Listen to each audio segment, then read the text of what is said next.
The term punk is usually applied to a child or teenager who acts in some sort of an antisocial way. It was also used to describe a particular clothing style in London during the 1970s, sort of an updated version of the teddies of the 1950s and the mods of the 1960s. Somewhat analogous terms in the United States were beatniks and hippies. Punk was slightly different because it suggested being outside the law, but the most common element of all of these types was that they were very unconventional and anti-establishment. Punk certainly started much earlier than the mid-1970s. There were punk attitudes about Elvis Presley. In the 1960s, there were many prototype punk musicians such as the Rolling Stones, The Who, Frank Zappa, Jimi Hendrix, and others. Anyone who made strong statements and did outlandish things could be labeled as a punk before that term became applicable from a musical standpoint.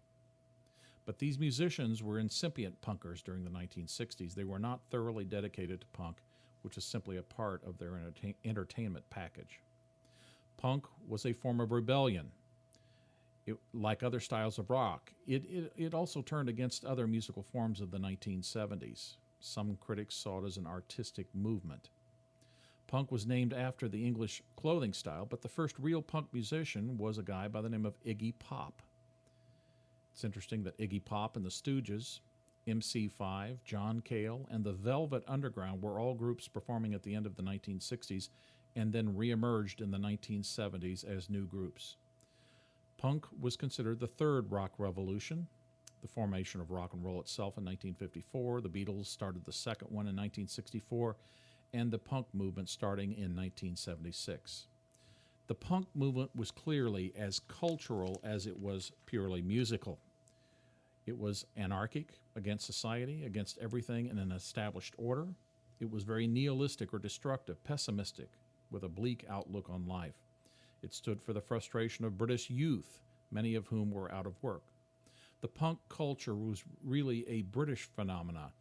The mini-punk culture in the United States was really not thoroughly dedicated to the idea of punk. In this instance, we can compare the anti-establishment attitudes of the punks in Britain during the 1970s with the hippies in the United States during the 1960s. The hippies were anti-establishment. They were not against, however, the government itself. They were simply against some of the policies of the government, which they wished to change. The punks, on the other hand, did not like the form of government that they were under in Britain during the 1970s, wanted to destroy that form and not replace it with anything or create a form of anarchy.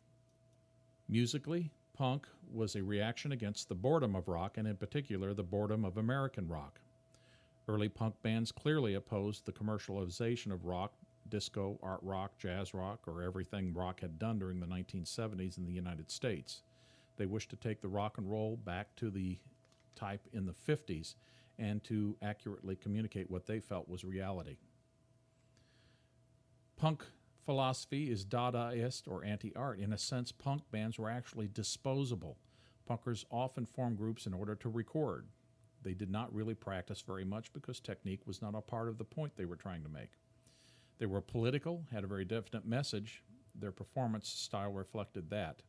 Whereas many of the groups that we've talked about previously wanted very technically precise recordings, punkers were not interested in those technically precise recordings. They were rejected by the mass media, therefore created their own underground media. Punk bands used independent record labels, cheap instruments, and created garage-type recordings. A few bands like The Clash, The Jam, and others viewed themselves in different terms and continue to evolve and mature musically, and they became new wave by the end of the 1970s. However, the essential point of punk was probably best represented by the band the Sex Pistols. The Sex Pistols were formed in late 1975, early 1976 by leader Johnny Lydon, who became known as Johnny Rotten. Bass player Sid Vicious joined the group in 1977. The Sex Pistols completed only one pre-recorded album, one called Never Mind the Bollocks, Here Are the Sex Pistols. On this album were two representative songs, Anarchy in the UK and God Save the Queen. God Save the Queen became their more important tune for its anti-monarchy statement, and they were banned by the BBC as a result. After these initial recordings, they were signed by EMI Records but were never serious about completing another recording. Like most punk groups, they were disposable. They had made their statement at the time, and basically they wanted to adjust and extend their image. With the primary philosophy of punk being the destruction of anything in any established order, when the punk bands began to create their own underground media, distribution networks, and recording networks, that meant that their establishment had to be destroyed in the same way that the other establishments were. Therefore, punk music itself was sort of a self-defeating principle. Most of the punk bands were gone by the time we get to 1979. The Sex Pistols themselves had a tour of the United States booked in 1978. They only completed 4 of the 21 dates, all of which ended in a riot, at which time they disbanded in the United States. The remaining members came back to England, except Sid Vicious with his girlfriend and his mother, who stayed on the United States. Sid Vicious was responsible for the death of his girlfriend by way of an overdose, and when he was charged with murder, he overdosed on drugs and died as well, becoming a hero to the cult movement of punk. By 1979, the Clash had evolved to a point where they now were called New Wave, initially experimenting with a music called British ska, which borrowed from some of the musical principles of Jamaican ska music or Jamaican reggae. With their London Calling album of 1979, they were fully now a new wave band, but they were still espousing some relatively controversial political ideals such as Sandinistas, Rastafarian movement, and others.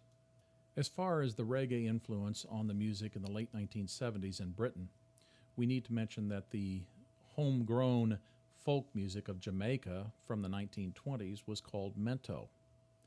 It evolved as the blacks in Jamaica started moving to the larger cities such as West Kingston, and especially during the 1950s when they were listening to radio stations from the United States in Miami and New Orleans that were now playing rhythm and blues. The rhythm and blues influence from the United States influenced the Jamaican mento music and turned it into Jamaican ska music during the 1950s, which was a much more commercial style. By the mid-1960s, further evolution in the music had turned the music into Jamaican rock steady, which, like soul, had a lead singer and background singers and was very much influenced by American soul. Within 2 or 3 more years, by 1967-68, rocksteady had again evolved into Jamaican reggae music, which added a plucking guitar and organ. The political influence was very important to reggae music. A reggae musician would point out to American reggae musicians that there had to be a political or social comment in the lyrics for it to be called reggae. The first significant reggae song was Do the Reggae by the band The Maytals from 1967, and the 2 ultimately most important reggae musicians were Bob Marley and Jimmy Cliff. Rastafarianism is a religious movement that was born in Jamaica in the 1920s. The minister Marcus Garvey preached that one of this religious movement's primary principles, and this religious movement was a black form of Christianity, but that one of its main principles was that all blacks had to move back to Africa as their homeland, in particular the area of Ethiopia. Garvey prophesied in 1927 that a new king would be crowned king of the area of Ethiopia, or that area of Africa, and that king would be proclaimed the new black Messiah, or the return of Christ. Coincidentally, in 1930, Haile Selassie was crowned king of the area of Ethiopia, although he had no knowledge of the Rastafarians and certainly had no interest in them. Selassie's original name had been Ras Tafari, therefore the Rastafarian religious movement. Through the decades, the movement has come to support such religious practices as vegetarianism, living in communes, leaving the hair uncut or in dreadlocks, and the massive use of marijuana. Rastafarianism has never been transplanted to the United States, and virtually no American blacks have ever ascribed to the principles. However, it did become somewhat popular during the late 1960s in some liberal college towns, particularly through the use of the marijuana. Reggae music has had virtually no direct influence on rock and roll, with the exception of the British New Wave style of British ska during the late 1970s. New Wave music is a music that does not indicate a particular style of music, but a particular way of composing the music. That means that you can play your music in virtually any style. It just has to be very different from anything that has come before. Much new wave music during the late 1970s, early 1980s was very anti-punk in its character. There were, however, many forms of new wave during this period. British bands, for the most part, were the most popular new wave bands. The music was first introduced primarily by a couple of progenitors or pioneers of new wave music, Elvis Costello and Graham Parker from England, who moved through the pub music movement into punk and through punk into new wave. Other important new wave bands from England were the Undertones, the Stiff Little Fingers, which was an Irish band, Gang of Four, which actually was a Scottish band, Magazine, the Buzzcocks, XTC, Stray Cats, and Wire. One aspect of new wave, of course, was the British ska, which was actually the Jamaican reggae combined with British rock and roll. Some of the bands that were espousing this particular style were Madness, The Beat, The Selector, and The Specials.